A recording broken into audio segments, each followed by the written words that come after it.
नमस्कार, सगरमाथा प्राइम समाचारमा स्वागत छ। म अर्जुन नेपाल। नमस्कार, म अपेक्षा ढुङ्गाना। सगरमाथा प्राइम समाचार सुरु गरौँ अहिलेसम्मका मुख्य समाचारबाट। कांग्रेस सांसदहरूलाई प्रधानमन्त्री शेरबहादुर देउवाको निर्देशन, संसदमा प्रभावकारी भूमिका निर्वाह गर्न कांग्रेसकै नेतृत्वमा गठबन्धन सरकार बन्नुपर्नेमा जोड।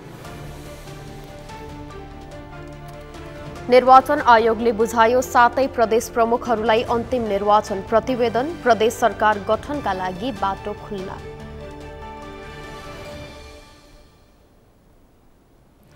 सहकार्यका साथ अघि बढ्ने काठमाडौँ र ललितपुर महानगरका प्रमुखको प्रतिबद्धता, उपत्यकाको विकासका लागि मिलेर जानुपर्नेमा जोड।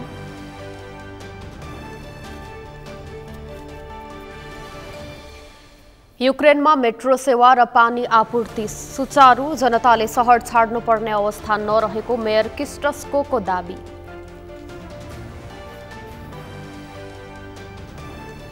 र कतारमा जारी फिफा विश्वकप फुटबलमा आज तेस्रो स्थानका लागि प्रतिस्पर्धा हुँदै राति 8:45 बजे सुरु हुने खेलमा मोरक्को र क्रोएसिया भिड्ने।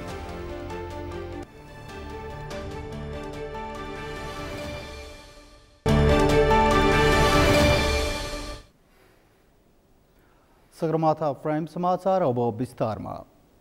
निर्वाचन आयोगले राष्ट्रपति विद्यादेवी भण्डारीलाई प्रतिनिधि सभाको मत परिणाम बुझाएसँगै सरकार गठनका लागि दलहरूलाई समय सीमा लागू भएको छ। निर्वाचनमा कुनै पनि दलले बहुमत प्राप्त गर्न नसकेपछि संविधानको धारा 76 को 2 अनुसार प्रधानमन्त्री बन्ने अवस्था सिर्जना भएको हो। यसका लागि दलहरू अन्य दलसँग सहकार्यमा सरकार गठनको गृह कार्य गरिरहेका छन्। अभिषेक सुनारको रिपोर्ट। मङ्सिर 4 गतेको आम निर्वाचनमा कुनै पनि राजनीतिक दलले बहुमत ल्याउन सकेनन्। 5 दलीय सत्तारूढ गठबन्धनले समेत सरकार गठनका लागि बहुमत पुर्याउन थप 2 सांसदको मुख ताक्नुपर्ने देखिएको छ। यसपालि जनताले मिलिजुली सरकारकै लागि जनादेश दिएका छन्। निर्वाचन आयोगले बिहिबार राष्ट्रपतिलाई निर्वाचन प्रतिवेदन बुझाएसँगै नयाँ सरकार गठनको प्रक्रिया पनि सुरु भएको छ। तर सरकार कुन दलको को नेताको नेतृत्वमा बन्छ भन्ने स्पष्ट भइसकेको छैन। सत्तारूढ गठबन्धनको प्रमुख दल नेपाली कांग्रेसले पुनः आफ्नै नेतृत्वमा सरकार बनाउन कुनै कसर बाँकी राखेको छैन। बहुमत पुर्याउन अन्य दलसँग निरन्तर छलफल गरिरहेको कांग्रेसमा भने प्रधानमन्त्रीको हान्ताप छ। यद्यपि संसदीय दलको नेतामा चयन भएको सांसद नै प्रधानमन्त्री बन्ने हुँदा त्यो पनि केही दिनमा टुङ्गो लाग्ने नै छ। निर्वाचन आयोगले चुनावी नतिजाको प्रतिवेदन बुझाइसकेको अवस्थामा राष्ट्रपतिले सरकार गठनका लागि दलहरूलाई आह्वान गर्ने तयारी गरेकी छन्। संविधानको धारा 76 को 2 मा प्रतिनिधि सभामा कुनै पनि दलको स्पष्ट बहुमत नरहेको अवस्थामा प्रतिनिधि सभामा प्रतिनिधित्व गर्ने 2 वा 2 भन्दा बढी दलहरूको समर्थनमा बहुमत प्राप्त गर्न सक्ने प्रतिनिधि सभाको सदस्यलाई राष्ट्रपतिले प्रधानमन्त्री नियुक्त गर्ने उल्लेख छ। संविधानले नै यसरी 2 भन्दा बढी दलहरूले सरकार गठनका लागि राष्ट्रपति समक्ष 30 दिनभित्र दाबी गर्नुपर्ने व्यवस्था गरेको छ। निर्वाचन आयोगले राष्ट्रपतिलाई निर्वाचनको मत परिणाम बुझाएसँगै सरकार गठनको काउन्टडाउन सुरु भएको छ। संसद बैठकमा जानु अघि नै संविधानको धारा 88 र संघीय कानुन अनुसार नवनिर्वाचित सांसदको शपथ गराउनुपर्छ।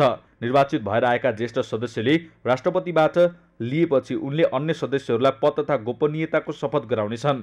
संसद बैठक आह्वान भएपछि राष्ट्रपतिबाट नयाँ सरकारको लागि आह्वान गर्ने कानुनी व्यवस्था छ। संविधानको धारा 76 को उपधारा 1 मा राष्ट्रपतिले प्रतिनिधि सभामा बहुमत प्राप्त संसदीय दलको नेतालाई प्रधानमन्त्री नियुक्त गर्ने व्यवस्था छ। तर अहिलेको निर्वाचनमा कुनै पनि दलको एकल बहुमत नआएकाले सो धारा अनुसारको सरकार बन्ने सम्भावना छैन। संविधानको धारा 76 को उपधारा 2 अनुसार एक दलको बहुमत नआएको अवस्थामा 2 वा 2 भन्दा बढी दलको समर्थनमा बहुमत प्राप्त गर्ने प्रतिनिधि सभाका सदस्यलाई राष्ट्रपतिले प्रधानमन्त्री नियुक्त गर्ने व्यवस्था छ। संविधानको यही धारालाई टेकेर राजनीतिक दलहरू सरकार बनाउने गृह कार्यमा जुटेका छन् र प्रक्रिया अनुसार ढिलोमा पुस पहिलो साता मुलुकले नयाँ प्रधानमन्त्री पाउनेछ। संविधानको धारा 91(1) अनुसार प्रतिनिधि सभाको पहिलो बैठक बसेको मितिले 15 दिनभित्र सभामुख चयन गर्नुपर्छ। मुलुकको कार्यकारी प्रमुख सहित विभिन्न पदमा नयाँ निर्वाचन गर्नु परे पनि कुन दलको कुन पदमा को आउलान् भन्ने स्पष्ट भइसकेको छैन। राष्ट्रपति, उपराष्ट्रपति, प्रधानमन्त्री, सभामुख, उपसभामुख लगायत विशिष्ट पदाधिकारीको चयन सत्तारूढ गठबन्धनको एकता र निरन्तरतामा पनि भर पर्ने देखिन्छ। सगरमाथा टेलिभिजनका लागि अभिषेक सुनार, काठमाडौँ। प्रधानमन्त्री तथा नेपाली काङ्ग्रेसका सभापति शेरबहादुर देउवाले संसदमा प्रभावकारी भूमिका निर्वाह गर्न पार्टीबाट निर्वाचित प्रतिनिधि सभाका सांसदहरूलाई निर्देशन दिनुभएको छ। प्रधानमन्त्री देउवाले पार्टीबाट निर्वाचित प्रतिनिधि सभाका सांसदहरूलाई आज सरकारी निवास बालुवाटारमा बधाई दिँदै संसदमा प्रभावकारी भूमिका निर्वाह गर्न निर्देशन दिनुभएको सञ्चार मन्त्री समेत रहनुभएका काङ्ग्रेस नेता ज्ञानेन्द्र बहादुर कार्कीले जानकारी दिनुभयो। उहाँले काङ्ग्रेसकै नेतृत्वमा गठबन्धन सरकार बन्ने र त्यसमा सबै पक्षलाई समेटेर अघि बढ्न आफूहरूले चाहेको पनि स्पष्ट पार्नुभयो।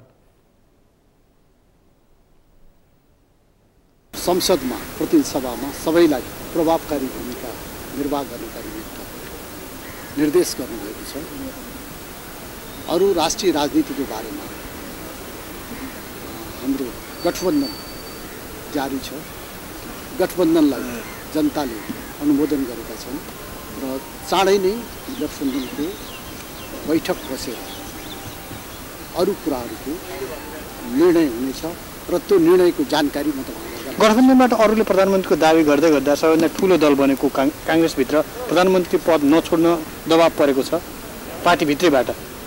त्यो तपाईँ नै अनुमान गर्न सक्नुहुन्छ र गठबन्धनको बैठक भइसकेपछि त्यसको निर्णय मात्रै मैले तपाईँलाई जानकारी गराउनेछु। मेरो व्यक्तिगत धारणा अहिले म तपाईँलाई जानकारी गराउन चाहन्छु। मन्त्री कार्कीले चाँडै नै सत्तारूढ गठबन्धन दलको बैठक बस्ने र सरकारको नेतृत्व लगायतका विषयमा ठोस छलफल हुने विश्वास समेत व्यक्त गर्नुभयो।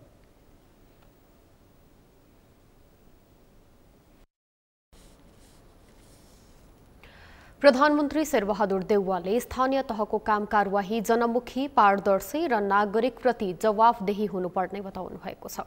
प्रधानमन्त्री देउवाले नागरिक नजिकको सरकार भएकाले पनि स्थानीय तहको काम कारवाही नागरिकप्रति नै जवाफदेही हुनुपर्ने प्रस्ट्याउनु भएको हो। ललितपुर महानगरपालिकाको 104औं स्थापना दिवसको अवसरमा आज ललितपुरमा आयोजित एक कार्यक्रममा उहाँले नेपालको संविधानले स्थानीय तहलाई विकास, निर्माण र जनसेवाको आधार स्तम्भको रूपमा महत्त्वपूर्ण अधिकार र जिम्मेवारी प्रदान गरेकाले सोही अनुसारको काम हुनुपर्ने उल्लेख गर्नुभयो।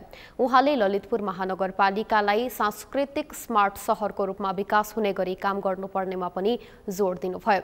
प्रधानमन्त्री देउवाले ललितपुर महानगरले नमुना महानगरपालिकाको रूपमा आफूलाई अघि बढाएको बताउनुभयो। जवाबदेही हुनुपर्दछ। यसैगरी ललितपुर महानगरपालिकाका जनप्रतिनिधिहरूले नागरिकको अपेक्षा अनुसार यस महानगरलाई नमुना नगरको रूपमा विकास गर्ने कामलाई चुस्त र जिम्मेदारीपूर्ण ढङ्गले अघि बढाउँदै सेवा प्रवाहलाई लाभकारी बनाउनु हुनेछ भन्ने विश्वास लिएको छु।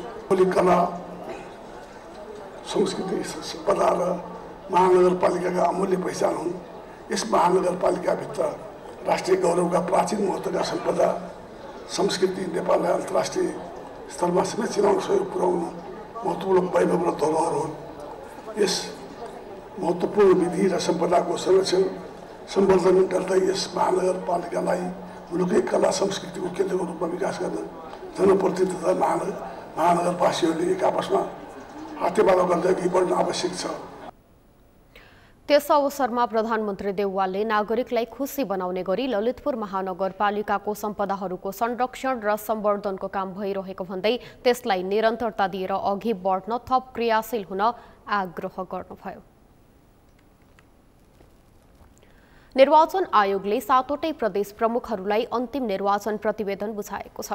आज निर्वाचन आयोगका प्रमुख निर्वाचन आयुक्त दिनेश थपलियाले प्रदेश 1 प्रमुख परशुराम खापुङलाई तथा अन्य आयुक्तहरूले प्रदेश प्रमुखहरूलाई एकैसाथ प्रदेश सभाको अन्तिम निर्वाचन प्रतिवेदन बुझाएका छन्। निर्वाचन आयोगका प्रमुख निर्वाचन आयुक्त दिनेश कुमार थपलियाले प्रदेश प्रमुख खापुङलाई प्रदेश सभाको अन्तिम निर्वाचन प्रतिवेदन बुझाउनु भएको हो।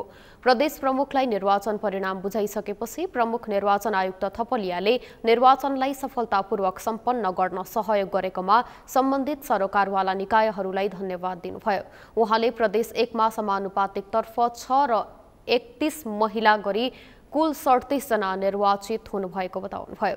प्रदेश 1 मा कुल 93 जना सदस्यहरू रहेका छन्। निर्वाचित हुनुभएको छ र समग्रमा 93 जना सदस्यहरू निर्वाचित हुनुभएको छ। समग्रमा पुरुष 60 जना जुन 64.51% हो र महिला 33 जना जुन 35.49% हो। यो निर्वाचनलाई अत्यन्त राम्रो ढङ्गले सम्पन्न गर्नको निम्ति यो ऐतिहासिक कार्यमा संलग्न भएर जुन महत्त्वपूर्ण भूमिका निर्वाह गर्नुभएको छ।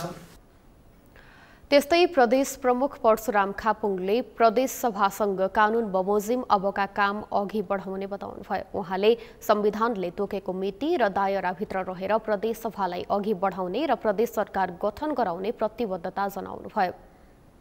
सभासँग सम्बद्ध अधिकारीहरूसँग सल्लाह गरेर सबै काम अगाडि हामी अब क्रमशः बढाउँदै जान्छौँ र संविधानले तोकेको मिति संविधानको दायराभित्र रहेर प्रदेश सभालाई अगाडि बढाउँदै प्रदेश सरकार गठन गराउने काममा प्रदेश कार्यालय सक्रिय हुनेछ। यसमा हामी अगाडि बढ्छौँ। गत मङ्सिर 4 गते भएको प्रदेश सभा निर्वाचनको मत परिणाम आज एकैसाथ सबै प्रदेश प्रमुखहरूलाई बुझाइएको हो। प्रदेश प्रमुख समक्ष निर्वाचन आयोगले प्रदेशको अन्तिम चुनावी प्रतिवेदन बुझाएसँगै प्रदेश सभा बैठक बोलाउने तयारीको लागि अब बाटो खुलेको छ।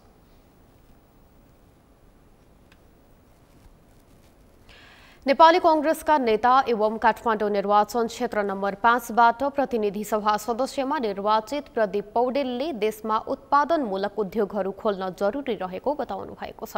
आज काठमाडौँमा आयोजित एक कार्यक्रमलाई सम्बोधन गर्दै उहाँले यस्तो बताउनु भएको हो।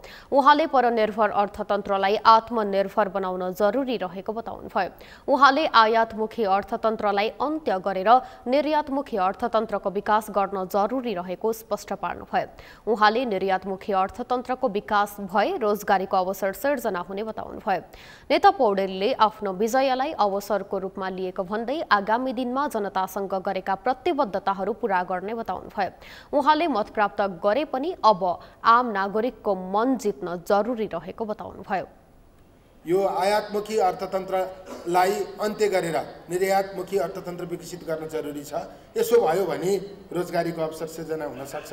अब यो एकदमै दिग्विजय भयो, सबै थोक हामीले गरिसक्यौँ, हामी बधाईका पात्र बन्यौँ भन्ने होइन। हामीलाई अहिले एउटा अवसर प्राप्त भएको छ।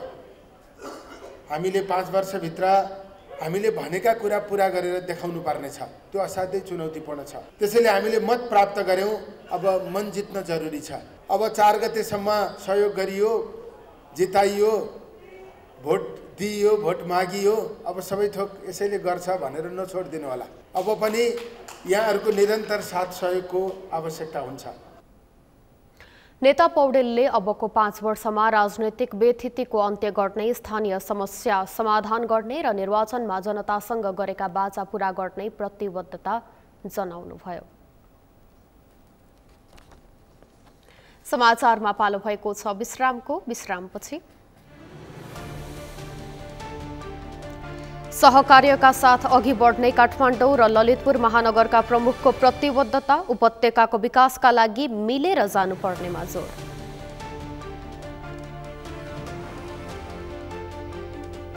युक्रेनमा मेट्रो सेवा र पानी आपूर्ति सुचारू, जनताले शहर छाड्नुपर्ने अवस्था नरहेको मेयर किस्टस्कोको दाबी।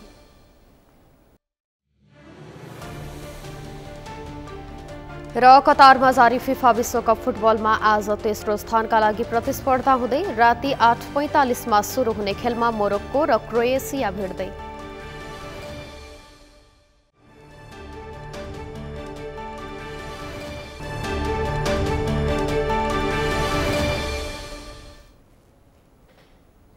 विश्रामपछि सगरमाथा प्राइम समाचारमा पुनः स्वागत छ। अब बाँकी समाचार। ललितपुर महानगरपालिकाको 104औं स्थापना दिवस आज विभिन्न कार्यक्रम गरेर मनाइएको छ। कला संस्कृतिको संरक्षण तथा महानगरवासीको सहज दैनिकीमा जोड दिइरहेको ललितपुर महानगरपालिका विभिन्न चुनौतीका बावजुद बिस्तारै अघि बढिरहेको आम धारणा छ।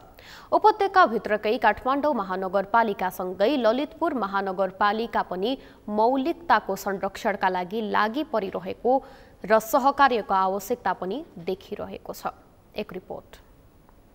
उपत्यकाका काठमाडौँ महानगरपालिका र ललितपुर महानगरपालिकाका लक्ष्य, उद्देश्य तथा चुनौतीहरूमा धेरै समानता छ। शनिबार ललितपुर महानगरपालिकाको 104औं स्थापना दिवस मनाइरहँदा पनि यो वास्तविकता थप उजागर भएको छ। स्थापना दिवसको अवसरमा आयोजित कार्यक्रममा दुवै महानगरका प्रमुखहरूले साझा लक्ष्य प्राप्तिका लागि विद्यमान समस्या समाधान गर्न सहकार्यको आवश्यकतालाई औल्याएका छन्। काठमाडौँ महानगरपालिकाका मेयर बालेन्द्र शाहले नेवा सभ्यता सम्बन्धी विश्वविद्यालय स्थापना र बागमती नदीको सफाईका लागि सहकार्य गर्न ललितपुर महानगरपालिकासँग प्रस्ताव गरेका छन्। स्थापना दिवसको अवसरमा शनिबार आयोजित कार्यक्रममा मेयर शाहले दुवै काम काठमाडौँ महानगरपालिका र ललितपुर महानगरपालिका एक्लैले गर्न नसक्ने भएकाले यसमा सहकार्य अनिवार्य रहेको तर्क गरे। दुवै महानगरपालिकाको सहकार्य भए काठमाडौँ उपत्यकाको विकासको लागि नै राम्रो सन्देश हुने मेयर शाहको भनाइ छ। काठमाडौँ महानगरपालिका र ललितपुरले दुईटैले गर्नुपर्ने सँगै गर्नुपर्ने चिज भनेको बागमतीको पर्मनेन्ट सरसफाइ, जुन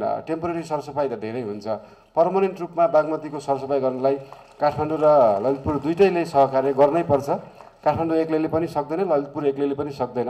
हामी दुईटा महानगरपालिका, बागमती सभ्यता, शहरी विकास मन्त्रालयले सहकार्य गरेर त्यो बागमतीको पर्मनेन्ट जुन सरसफाइ गर्नलाई सिवरेज ट्रिटमेन्ट प्लान्टहरू राख्नुपर्ने हुनसक्छ, यतापट्टि पनि राख्नुपर्ने हुनसक्छ, उतापट्टि पनि राख्नुपर्ने हुनसक्छ र त्यसको हामीले ड्रेजिङहरू गर्नुपर्ने हुनसक्छ। सम्पदाहरूको संरक्षणमा ललितपुर महानगरपालिकाबाट काठमाडौँ महानगरपालिकाले धेरै कुराहरू सिक्नुपर्ने भन्दै उनले प्राचीन ढुङ्गेधाराहरूको संरक्षणमा ललितपुर महानगरपालिकाले अघि सारेका अवधारणाबाट पछ्याएको स्पष्ट गरे। कार्यक्रममा ललितपुर महानगरपालिकाका प्रमुख चिरीबाबु महर्जनले काठमाडौँ उपत्यकामा अब मेट्रोको विकल्प नरहेको भन्दै सहकारीको प्रस्ताव गरेका छन्। मेट्रो रेल धेरै महँगो छ भनेर पछि हट्नु नहुने भन्दै दुवै महानगरपालिकाको प्रयासमा यो सम्भव हुने विश्वास व्यक्त गरे। मेयर महर्जनले 30 लाख जनसङ्ख्या भएको ठाउँका लागि अपरिहार्य मेट्रोको आवश्यक तयारीमा जोड दिए। यसका लागि काठमाडौँ महानगरपालिकाले प्रमुख भूमिका खेल्नुपर्ने उनको भनाइ छ। अब भनेको मेट्रो भन्दा अर्को विकल्प छँदै छैन। मेट्रो चलाउनै पर्छ। मेट्रोको हामीले आज डिसिजन गर्यौँ भने पक्कै पनि अर्को 10 देखि 15 वर्ष लाग्छ त्यो सिद्ध्याउनको निमित्त। तर अहिले मैले सुन्ने गरेको छु मेट्रो ज्यादै महँगो छ अरे। सस्तो के त? सस्तो पनि त हुनु पर्यो। अबको 15 वर्षपछि, अबको 10 वर्षपछि काठमाडौँ उपत्यकाभित्रको जनसङ्ख्या 60 लाखको हाराहारीमा पुग्छ। अनि यसको विकल्प के त? यही मोटरसाइकल ल्याउने?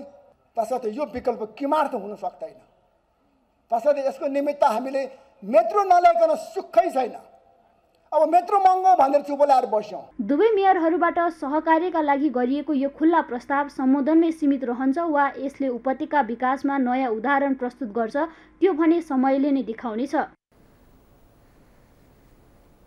इन्धनको खपत र प्रदूषण घटाउन सरकारले 2071 सालमा ल्याएको विद्युतीय सवारी साधनको नीति अझै पनि प्रभावकारी हुन सकेको छैन। नीतिमा 6 वर्षभित्रमा कुल सवारी साधनमा विद्युतीय गाडीको हिस्सा 20% पुर्याउने लक्ष्य लिइएको भए पनि 9 वर्षसम्म पनि विद्युतीय सवारी साधनको प्रयोग बढेको देखिँदैन।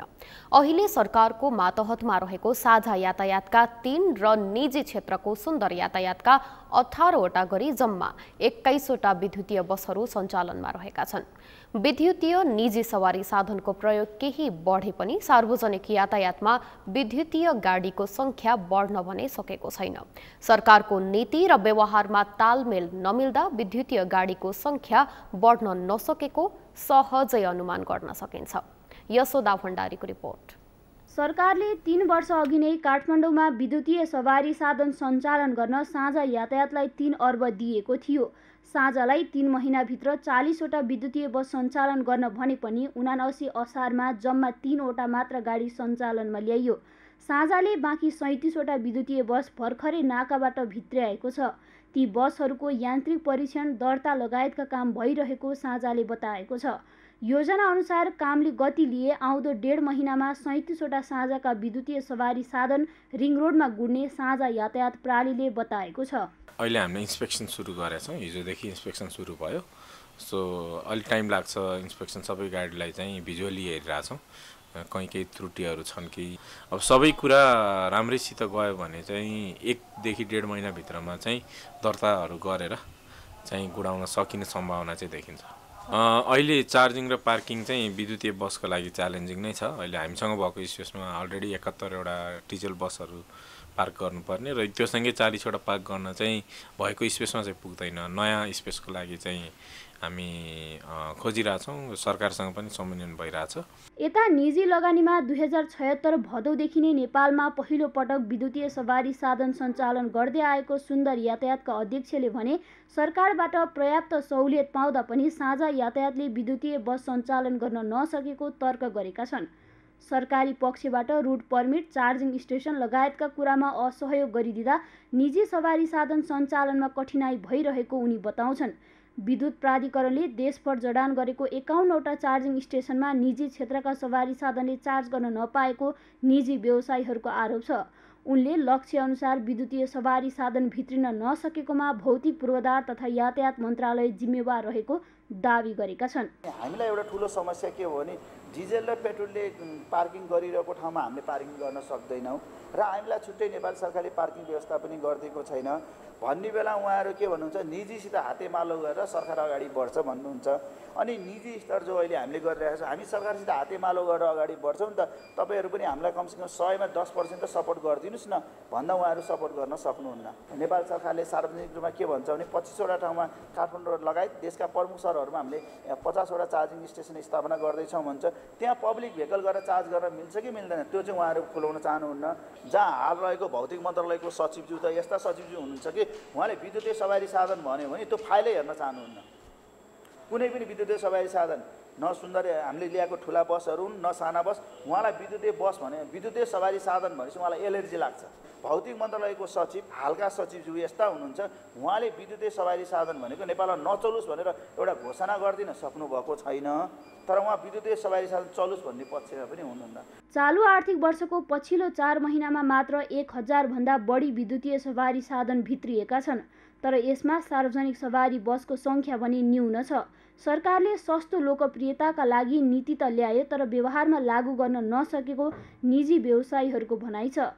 निजी स्तरबाटै विद्युतीय सवारी साधनलाई प्रोत्साहन गर्न खोज्दा पनि सरकारको साथ सहयोग नभएको उनीहरूको आरोप छ। सगरमाथा टेलिभिजनका लागि क्यामेरामा केशव तिमिल सिन्हाका साथमा यशोदा भण्डारी, काठमाडौँ। विद्युतीय सवारी साधनको प्रयोग बढाउन सरकारले नीति ल्याए पनि व्यवहारिक रूपमा लागू हुन सकेको छैन।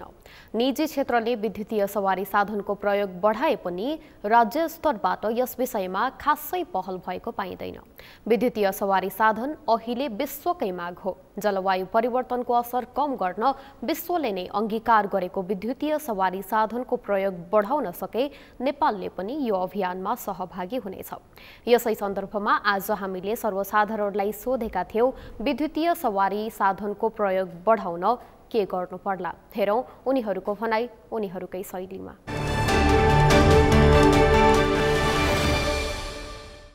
विद्युतीय सवारी साधनलाई चाहिँ नि प्रवर्धन गर्नु एकदम जरुरी छ।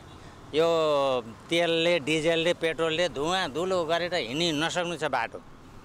त्यसकारण सरकारले चाहिँ सर्वसाधारण जनताको स्वास्थ्यलाई, सरकारको आफ्नै स्वास्थ्यलाई पनि ख्याल गरेर यो विद्युतीय सवारी साधन प्रवर्धन गर्न चाहिँ करमा सहुलियत दिने, चार्जिङ स्टेसनहरू बनाइदिने, प्रोत्साहन गर्नलाई त्यही हो। अब गभर्नमेन्टले यसमा चाहिँ अनुदानको व्यवस्थाहरू गर्नु पर्यो, त्यसपछि यसलाई अझै सहजीकरण गराइदिनु पर्यो। अब यो बसहरूले गर्दाखेरि जुन पेट्रोल डिजेलहरू युज भइरहेछन्, अब तिनीहरूलाई भन्दा पनि हामीले इलेक्ट्रिकतिर बढी ध्यान दियो भने चाहिँ पोल्युसन पनि कम गर्न सकिन्छ। अब इलेक्ट्रिक भेहिकललाई चाहिँ हामीले अब मेरो बुझाइमा चाहिँ अब सबै ठाउँमा यसको व्यवस्था हुनु पर्यो। अब जस्तै फ्युल, जसरी हाम्रो फ्युलबाट चल्ने मोटर बाइकको जसरी डिपुहरू छन् हैन, त्यसरी नै यसको पनि अब ठाउँ ठाउँमा चार्जिङको व्यवस्था हुनु पर्यो हैन। मेरो विचारमा चाहिँ अब हामीलाई फ्युल भन्दा चाहिँ यसबाट चाहिँ तपाईँको धुवाबाट हामीलाई एकदम कम हुने भयो हैन। त्यसै गरी अब जे होस् इलेक्ट्रिक भेहिकललाई चाहिँ हामीले पहिलो प्राथमिकतामा राखेर चाहिँ यसलाई चाहिँ अगाडि बढाउनुपर्छ भन्ने जहाँसम्म मलाई लाग्छ। नेपाल चाहिँ जलस्रोतको धनी देश हो। नेपालमा चाहिँ अहिले जलस्रोत विद्युत उत्पादनमा पनि असाध्यै वृद्धि भइरहेको अवस्थामा विद्युतीय सवारी साधनहरू लगायतका चिजहरूलाई प्रोत्साहन गर्न जरुरी देखिएको छ। त्यसको लागि सबभन्दा पहिला राज्यले अनुदान दिनुपर्ने देखिन्छ। अनुदान भयो भनेदेखि सर्वसाधारणले पनि सामान्य खर्चमा विद्युतीय गाडीहरू खरिद गरेर अथवा विद्युतीय सामग्रीहरू खरिद गरेर ल्याएर यहाँ सञ्चालन गर्न सक्छन्। अर्को कुरा आयातमा सहजीकरण गर्न पर्यो र कसरी सहज तरिकाले चाहिँ आयात गर्न सकिन्छ त्यो कुरालाई मुख्य रूपमा ध्यान दिनु पर्यो। विद्युतीय सवारी साधनलाई प्रोत्साहन गर्न सरकारले छुट दिने व्यवस्था गर्नुपर्छ र काठमाडौँ उपत्यकाबाट क्रमशः डिजल पेट्रोलबाट चल्ने गाडीहरूलाई स्थानान्तरण गर्दै विद्युतीय सवारी साधनहरूलाई पूर्ण रूपमा सञ्चालनमा ल्याउनुपर्छ। यसका लागि कर छुट दिने अनि टाइममा चाहिँ टाइममा समयमा ठिक समयमा यो विद्युतीय सवारी साधनहरूलाई चाहिँ पालो सिस्टममा क्यु सिस्टममा चलाउन सकियो भनेदेखि अहिलेको जाम पनि कम हुन्छ भन्ने मलाई लाग्छ।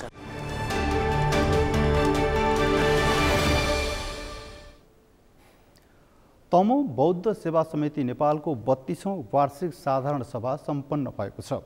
आज काठमाडौँमा एक कार्यक्रमको आयोजना गर्दै साधारण सभा सम्पन्न भएको हो। आजका मितिदेखि पुरानो कार्य समिति भङ्ग भई नयाँ कार्य समिति गठन भएको छ। अमृत ढकालको रिपोर्ट। सामाजिक संस्थाको रूपमा काठमाडौँको अनामनगरमा स्थापना भएको तमु बौद्ध सेवा समिति नेपालको 32औं साधारण सभा सम्पन्न भएको छ। शनिबार तमु बौद्ध सेवा समिति नेपालको भवनमा 32औं वार्षिक साधारण सभा तथा 14औं अधिवेशन सम्पन्न भएको हो। साधारण सभाको अवसरमा विभिन्न क्षेत्रमा योगदान दिनेहरूलाई सम्मान पत्र वितरण तथा छात्रवृत्ति समेत वितरण गरिएको छ। आजको दिनसम्म आइपुग्दा सेवा समिति भौतिक र आर्थिक रूपले सम्पन्न भएको निवर्तमान अध्यक्ष ध्रुवबहादुर गुरुङको दाबी छ। निवर्तमान अध्यक्ष गुरुङले सेवा समितिको नेतृत्वमा संस्कार र संस्कृतिको संरक्षण र सम्वर्धन हुनुपर्नेमा जोड दिए। अबका दिनहरूमा तमु बौद्ध सेवा समिति नेपालको नेतृत्वमा गुरुङ समुदायद्वारा सञ्चालित गुम्बाहरू गोन्पोहरू सङ्गठित गरी लामा बौद्ध मार्गे गुरुङ समुदायले अपनाउने संस्कार संस्कृतिमा करिब एकरूपता ल्याउन र गुम्बाहरूलाई आइपर्ने समस्याहरूमा जुझ्नको लागि गुम्बाहरू सङ्गठित गुरुङहरूद्वारा सञ्चालित सामुदायिक गुम्बाहरू सङ्गठित हुनुपर्छ। कार्यक्रममा पूर्व मन्त्री तोरण बहादुर गुरुङले तमु बौद्ध सेवा समिति नेपाल पूर्ण रूपले सामाजिक संस्था रहेको बताएका छन्। सामाजिक संस्थाका लागि स्थापना भएकाले समितिलाई राजनीतिक रूपले जोड्न नहुने गुरुङको धारणा थियो। सबैको सम्मान गर्नु नै मानवता भएको बताएका उनले मानवताको रक्षा गर्ने काम पनि तमु सेवा समितिले गर्नुपर्ने बताए। तपाईलाई दुःख सुख जहिले पनि तपाईलाई यो संस्थाले सहयोग गर्छ। यस्तो संस्था भेटिँदैन। मैले उदाहरणको रूपमा धेरै ठाउँमा भन्ने गरेको छु। तमु बौद्ध सेवा समितिको 32 वर्षको इतिहासमा कसैले बदमासी गरेको हामी भेट्न सक्दैनौँ। तमु बौद्ध सेवा समितिले राजनीति गर्दैन, यस्तै काम गर्छ। विद्यार्थी पढाउने, तमुहरूको छोराछोरीहरूलाई पढ्नको लागि सहयोग गर्ने यो काम मात्र तमु बौद्ध सेवा समितिले गर्दछ। कार्यक्रममा विभिन्न क्षेत्रका प्रभुत्व व्यक्तिहरूको उपस्थिति रहेको थियो। विक्रमसम्म 2046 सालमा सेवामूलक भावनाले स्थापना गरिएको सो संस्थाले विभिन्न सामाजिक कार्यहरू गर्दै आएको छ। सेवा समितिले हरेक वर्ष धर्म संस्कृतिको संरक्षणका लागि विभिन्न पूजा आराधना धार्मिक भ्रमणको आयोजना समेत गर्दै आएको छ। सगरमाथा टेलिभिजनका लागि क्यामेरामा लिम बहादुर खत्रीका साथमा अमृत ढकाल, काठमाडौँ। जसका कोही हुँदैनन्, जसको केही हुँदैन, उनैको सेवामा समर्पित भन्ने उद्देश्यले सुरु भएको मानव सेवा आश्रम बेसहाराका लागि सहारा बन्दै गएको छ। कैलालीको धनगढी 5 वर्ष पहिले स्थापना भएको आश्रमले हालसम्म 369 जना बेसहारा तथा असहायलाई सेवा दिएको छ। मानव सेवामा समर्पित हुँदै आएको आश्रमले भवन निर्माण तथा अक्षय कोष स्थापनाका लागि धनगढीमा लाइभ कन्सर्ट गर्न लागेको छ। कैलालीबाट दिनेश विष्टको रिपोर्ट। मानवता प्रवर्धन तथा मानवीय सहयोगका लागि मङ्सिर 19 गते विराटनगरबाट सुरु भएको नेपथ्य लाइभ कन्सर्ट पुस 3 गते धनगढीमा हुने आयोजकले जनाएको छ। नेपालका मुख्य 10 शहरमा लाइभ कन्सर्ट आयोजना गरी मानव सेवा आश्रम भवन निर्माण तथा अक्षय कोष स्थापना गर्ने उद्देश्य आश्रमको छ। आश्रममा आश्रित व्यक्तिहरूको खाना नाना र छानाको व्यवस्थापनका लागि ठूलो धनराशि आवश्यक पर्ने हुँदा पनि संगीतको सहारा लिएर कार्यक्रम गर्नु परेको आयोजकले जनाएको छ। हामीले 10 वर्ष अगाडि मकवानपुर हेटौडामा मानव सेवा आश्रमको परिकल्पना गर्यौं र आज मानव सेवा आश्रम 7 प्रदेशको 19 जिल्लामा 23वटा सेवा केन्द्रहरू सञ्चालनमा छन् र ती 23वटा सेवा केन्द्रहरूको छानामुनि आजको दिनमा 1600 जना आमा बुवा दाजुभाइ दिदीबहिनी र बाबु नानीहरू हुनुहुन्छ। उहाँहरूको हामीले सेवा गर्ने पाइरहेका छौँ। मानवताका लागि सङ्गीत कार्यक्रम आयोजना गरिरहेका छौँ। यसको 3वटा विशेष उद्देश्यहरू छन्। एउटा उद्देश्य भनेको मानवता प्रवर्धन गर्ने, जनजनमा मानवता प्रवर्धन गर्ने हो भने अहिले देशैभरि मानव सेवा आश्रमको भवन निर्माणको कार्यहरू अगाडि बढिरहेको छ र त्यो भवन निर्माण कार्य सम्पन्न गर्नमा पनि टेवा पुगोस् भन्ने उद्देश्य छ र अर्को मानव सेवा आश्रमको अक्षय कोष स्थापना गर्ने उद्देश्यसहित यो वर्ष हामीले नेपथ्यसँग सहकार्य गरेर कार्यक्रमलाई अगाडि बढाइरहेका छौँ। पुस 3 गते धनगढीमा लाइभ कन्सर्टले धनगढी शाखामा रहेका 59 जना आश्रितलाई व्यवस्थापनमा सहज हुनेछ। अहिलेसम्म धनगढी शाखाले 221 जनाको उद्धार गरेको छ भने 89 जनालाई परिवारसँग पुनर्मिलन गराएको छ। आश्रममा अहिले पनि 59 जना आश्रित रहेको धनगढी शाखाले जनाएको छ। मानव सेवा आश्रम धनगढी शाखामा यतिखेर 59 जना बुवा आमा दाजुभाइ तथा दिदीबहिनीहरू हुनुहुन्छ। उहाँहरूलाई चाहिँ हामीले सुदूरपश्चिमको 9 जिल्लाकै सडक कुटीमा भेटिएका त्यस्ता घरबारविहीन जसको केही पनि छैन, जसको केही पनि छैन त्यस्ता व्यक्तिहरूलाई हामीले स्थानीय पालिका प्रहरी प्रशासनको सहयोगमा 9वटा जिल्लाबाट हामीले उद्धार कार्यलाई अगाडि बढाउँदै आइरहेका छौँ। जस्तो यो सडकमा बेवारसी भएको मनोसामाजिक समस्यामा परेर सडकमै खाने सडकमै सुत्ने त्यस्ता मान्छेकै रूपमा जन्मेर पनि सामान्य मानिसहरूको जीवन बाँच्न नपाइरहेका मान्छेहरूलाई उद्धार गर्ने, उहाँहरूको औषधि उपचार गर्ने, त्यस पश्चात जब होसमा आउनुहुन्छ त्यस पश्चात परिवार खोजेर पारिवारिक पुनर्मिलन गर्ने सेवा हामीले विगत 5 वर्षदेखि धनगढी 5 तारानगरमा गर्दै आइरहेका छौँ। मानव सेवा आश्रमको मुख्य आम्दानीको स्रोत भनेको मुठीदान नै हो।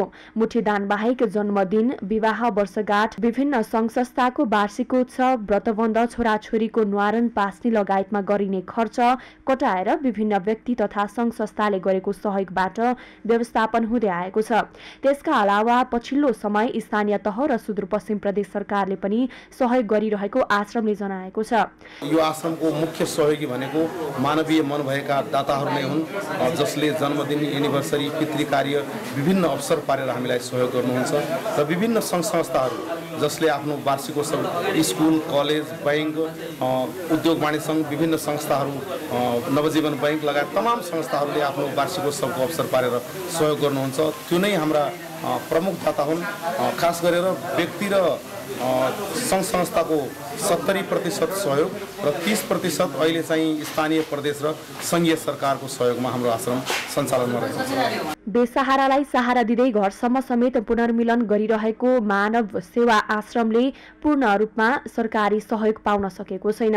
मानव सेवा आश्रम मात्रै होइन, बेसहारालाई सहारा दिइरहेको धनगढीकै दृष्टि फाउन्डेसन तथा बन्दरगोरियाको सहारा घरले पनि यी सेवा गर्दै आएका छन्। सडक मानवविहीन देश बनाउने उद्घोष गरेको सरकारले विभिन्न क्षेत्रबाट सञ्चालित यी सेवामुखी आश्रमहरूको अभिभावकत्व ग्रहण गरे पनि धेरै राहत पुग्ने थियो।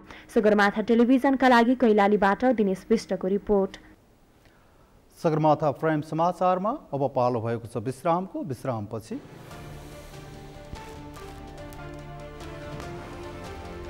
युक्रेनमा मेट्रो सेवा र पानी आपूर्ति सुचारू, जनताले सहर छाड्नुपर्ने अवस्था नरहेको मेयर पिस्टस्कोको दावी।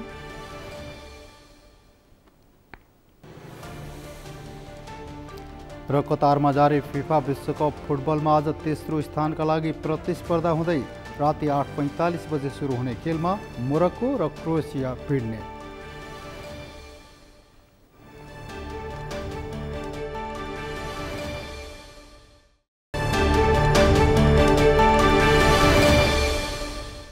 अब पालो अर्थ समाचारको।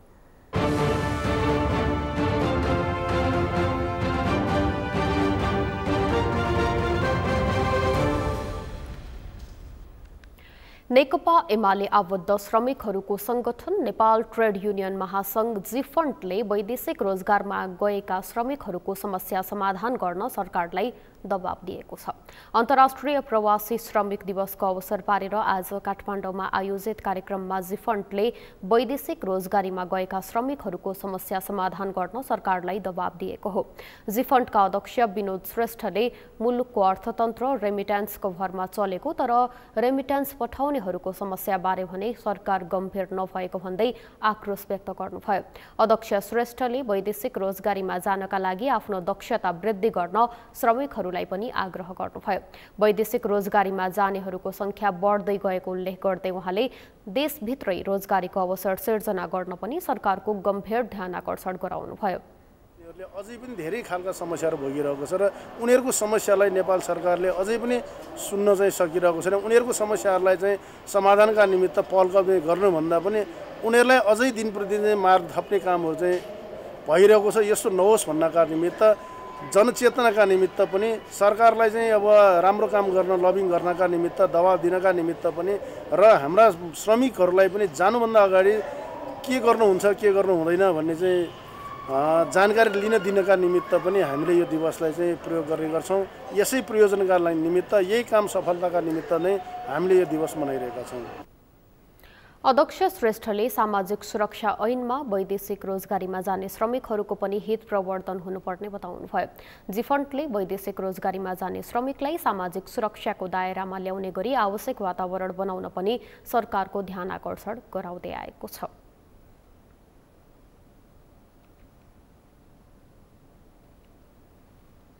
साना तथा मझौला व्यवसायी महासंघ नेपालको नयाँ नेतृत्वमा पर्यटन व्यवसायी हरिभक्त पराजुली चयन हुनुभएको छ। विराटनगरमा गए राति सम्पन्न महासंघको 19औं वार्षिक साधारण सभा एवं 5औं राष्ट्रिय महाधिवेशनले पराजुलीलाई निर्विरोध निर्वाचित गरेको हो। निर्वाचित भएपछि अध्यक्ष पराजुलीले संस्थाप्रति आफू सदैव लागि पर्ने बताउनुभयो। उहाँले संस्थालाई अझै माथि लैजान आफूले सकेको साथ र सहयोग गर्ने प्रतिबद्धता जनाउनुभयो। अध्यक्ष पराजुलीले व्यवसायीहरूका बैंकिङ र वित्तीय समस्यालाई पहिलो प्राथमिकतामा राखेर काम गर्ने बताउनुभयो। कष्ट त्यो उत्थान गराउने काममा एकदम तत्त्वचित्त लागि अगाडि बढ्नेछु। व्यवसायीहरूलाई फाइनेन्सियल समस्या, ब्याङ्किङ समस्या, त्यो कुरालाई सबभन्दा 1 नम्बर प्रायोरिटी राखी अगाडि बढ्नेछु। महासंघको महाधिवेशनले सहअध्यक्षमा इनु पौडेल, वरिष्ठ उपाध्यक्षमा रामकेशर विष्ट लगायतका 27 जना पदाधिकारीहरू निर्विरोध निर्वाचित गरेको छ। समाचारको अन्त्यमा मुख्य समाचार फेरि एकपटक। कांग्रेस सांसदहरूलाई प्रधानमन्त्री शेरबहादुर देउवाको निर्देशन, संसदमा प्रभावकारी भूमिका निर्वाह गर्न कांग्रेसकै नेतृत्वमा गठबन्धन सरकार बन्नुपर्नेमा जोड।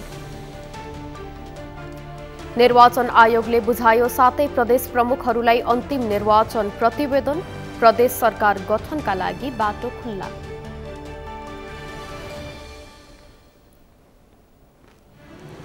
सहकार्यका साथ अघि बढ्ने काठमाडौँ र ललितपुर महानगरका प्रमुखको प्रतिबद्धता, उपत्यकाको विकासका लागि मिलेर लाग्नुपर्नेमा जोड।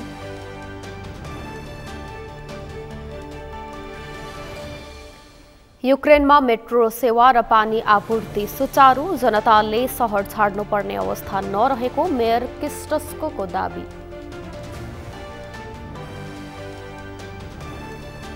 र कतारमा जारी फिफा विश्वकप फुटबलमा आज तेस्रो स्थानका लागि प्रतिस्पर्धा हुँदै राति 8:45 बजे सुरु हुने खेलमा मोरक्को र क्रोएसिया भिड्ने। हवस् त सगरमाथा प्राइम समाचार अहिलेलाई सकियो। तपाईँ समाचार बुलेटिनका साथै सगरमाथा टेलिभिजनका सम्पूर्ण कार्यक्रम www.sagarmatha.tv मा पनि पढ्न र हेर्न सक्नुहुनेछ। साथै युट्युबमा youtube.com/sagarmatha TV नेपालमा हेर्न सक्नुहुनेछ। साथै तपाईँ हामीलाई फेसबुकमा पनि facebook.com/tvnepal नेपालमा फलो गर्न सक्नुहुनेछ। समाचारको शिखर, नेपालको गौरव, नेपालको पहिलो न्युज च्यानल सगरमाथा टेलिभिजन हेर्दै गर्नुहोला। नमस्कार।